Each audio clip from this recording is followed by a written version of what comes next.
Quando eu era criança, minha avó me contou sobre como meu bisavô sustentava os 5 filhos sendo um garoto do leite, trocando garrafas vazias, deixadas para fora das casas, por recipientes cheios de leite fresco, um pouco antes do sol nascer.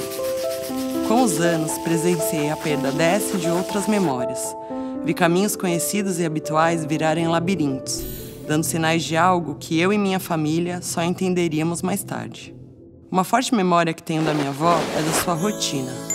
Em pelo menos 5 dias da semana, ela tomava seu café da manhã com frutas, aveia e ovos e se preparava para a natação no Esporte Clube Corinthians.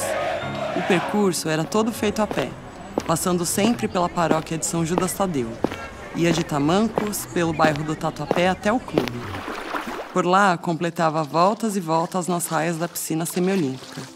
Não me recordo quantos metros dava no total, mas lembro da sensação que eu tinha, desde menina, ao ver a minha avó mergulhar e subir para a superfície para lá do meio da piscina. Ela tinha 72 anos, era independente e nadava muito. E talvez por inexperiência, inocência ou medo, eu não imaginava que aquela independência poderia acabar no esquecimento. Memórias se formam a partir das conexões entre os neurônios, as células nervosas do cérebro. Cada tipo de memória tem um papel diferente e é guardada em regiões específicas, sendo que essas conexões se fortalecem conforme são usadas. Lembra como é voltar a andar de bicicleta depois de anos, já adulto, após ter aprendido isso lá quando era criança? Essa habilidade vem da memória de procedimento. Já a memória semântica é aquela que nos faz lembrar, por exemplo, das capitais dos países. E aquelas lembranças marcantes, como o nascimento de um filho, ficam registradas na memória episódica. Para algo mais rápido, como memorizar uma sequência de números que logo será esquecida, usamos a memória de trabalho. O hipocampo é como um curador dessas memórias. Ele transforma memórias de curto prazo em memórias de longo prazo. Depois, essas memórias são armazenadas em diferentes partes do cérebro, como o córtex cerebral. A partir de um período da vida, minha avó começou a repetir algumas histórias, o que me pareceu normal. Ela já estava perto dos 80 anos. Estranho foi quando ela comunicou que pararia de nadar. Eu nunca soube o porquê dessa desistência, mas foi depois desse anúncio que as coisas começaram a declinar. Sem a natação, além da atividade física, minha avó perdeu o convívio social. No clube, ela se relacionava com um grupo de amigas e outros nadadores. Fora de lá, não existia uma rede de troca. Seu único contato passou a ser o da família, sendo eu, meus pais e minha irmã, o que era bem pouco e, infelizmente, bem distante. Bom, foi após abandonar o Corinthians que, em poucos meses, minha avó teve um surto no meio da madrugada, sozinha. Os vizinhos chamaram meu pai por conta da gritaria, que, sem ter muito conhecimento sobre o assunto, passou a percorrer hospitais tentando compreender o que acontecia com sua mãe. As doenças neurodegenerativas, existem vários tipos de doenças. Quando a gente fala de neurodegeneração, é quando as células do nosso cérebro, os nossos neurônios, eles vão perdendo a função e eventualmente morrendo. Todas as doenças neurodegenerativas, elas vão ser progressivas e elas vão levar à perda de função das células nervosas e essas células vão com o tempo morrendo. Existem outros tipos de doenças neurodegenerativas que não são as demências, como por exemplo a ELA, que é a esclerose lateral amiotrófica. Mas quando a gente fala de doenças neurodegenerativas, normalmente elas acontecem depois que a pessoa chega na idade adulta ou na idade em que ela é considerada idosa. No Brasil, a gente considera acima de 60 anos. Imagine começar a esquecer pequenas coisas do dia a dia, como onde deixou as chaves ou o nome de uma pessoa conhecida. Aos poucos, essas falhas de memória ficam mais frequentes e tarefas que antes eram simples começam a se tornar desafios.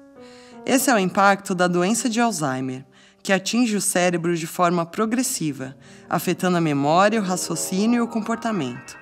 Ela é a forma mais comum de demência e ocorre quando há acúmulo de proteínas mal formadas, como beta-amiloide, emaranhados de proteína tau no cérebro, o que leva à morte de neurônios e à perda de conexões entre eles. O Alzheimer se manifesta com mais frequência em pessoas com 65 anos ou mais, sendo mais comum conforme a idade avança. A maioria dos casos é diagnosticada em idosos nessa faixa etária e o risco de desenvolver a doença quase dobra a cada 5 anos depois dos 65. No entanto, existe uma forma rara chamada Alzheimer de início precoce, associada a fatores genéticos, que pode se manifestar em pessoas entre 40 e 50 anos. No Brasil, estima-se que mais de 1 milhão de pessoas vivam com a doença, representando aproximadamente 7,6% da população com mais de 65 anos. No mundo, cerca de 55 milhões de pessoas vivem com alguma forma de demência, sendo o Alzheimer responsável por 60% a 70% desses casos, o que significa aproximadamente de 33 a 38 milhões de pessoas.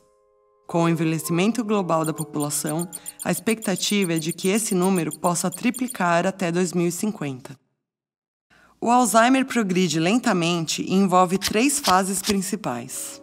Na fase inicial ou leve, o sintoma mais comum é a perda de memória recente, podendo haver desorientação, dificuldade para encontrar palavras durante uma conversa e problemas para realizar tarefas que antes eram simples.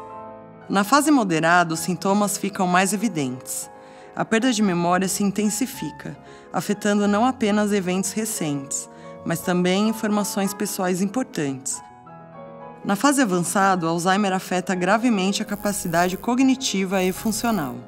A pessoa pode perder a capacidade de se comunicar de forma clara, de reconhecer familiares e amigos e de realizar tarefas básicas, como se alimentar ou se vestir. A doença de Alzheimer não é um atestado de óbito para as pessoas. Quando imagina uma pessoa com demência, a gente imagina uma pessoa já com problemas muito graves, acamada.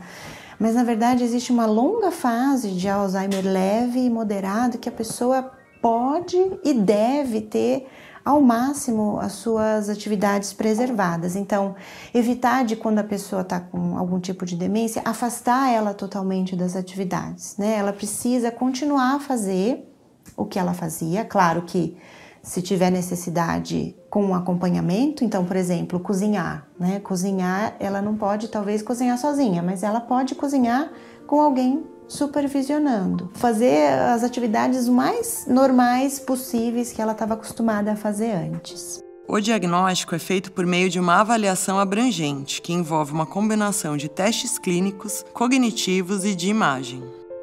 Exames de imagem como a ressonância magnética ou a tomografia computadorizada são frequentemente realizados para observar alterações no cérebro e descartar outras condições que podem causar sintomas semelhantes. Além disso, em alguns casos, exames laboratoriais podem ser usados para apoiar o diagnóstico. Os biomarcadores sanguíneos estão ganhando destaque por serem precisos e conseguirem diagnosticar a doença em fases pré-clínicas. Quando minha avó foi diagnosticada, meu pai entrou em uma mistura de desespero com despreparo, mas fez o que pôde fazer. Hoje, conhecendo mais sobre o assunto e sabendo que minha bisavó também teve alguma doença neurodegenerativa, eu me preocupo com qual fator genético fomos sorteados. O que me conforta, pelo menos um pouco, é saber que existem 14 fatores de risco modificáveis para a demência, que foram destacados por um estudo publicado recentemente na revista The Lancet. Esses fatores são condições e hábitos que, se evitados ou controlados, podem ajudar a reduzir o risco de desenvolver a doença em até 45%. A doença de Alzheimer ainda não tem cura, mas é possível amenizar os sintomas e retardar o progresso da doença com tratamentos disponíveis. Já existem medicamentos que podem ajudar a melhorar temporariamente a função cognitiva e controlar sintomas como a perda de memória, confusão e alterações de comportamento. No entanto, esses tratamentos não interrompem a progressão da doença. Além dos medicamentos, intervenções não farmacológicas, como terapias cognitivas, ocupacionais e mudança de hábitos, podem melhorar a qualidade de vida do paciente. Manter-se fisicamente ativo, socialmente engajado e ter uma dieta saudável são fatores que podem ajudar a aliviar os sintomas e promover o bem-estar. Familiares e cuidadores podem buscar apoio, informação e capacitação em associações como a ABRAS, Associação Brasileira de Alzheimer, e a APAS, Associação de Parentes e Amigos de Pessoas com Alzheimer, Doenças Similares e Idosos Dependentes. Eu me chamo Carla, minha avó se chamava Lídia e ela ainda vive na minha memória.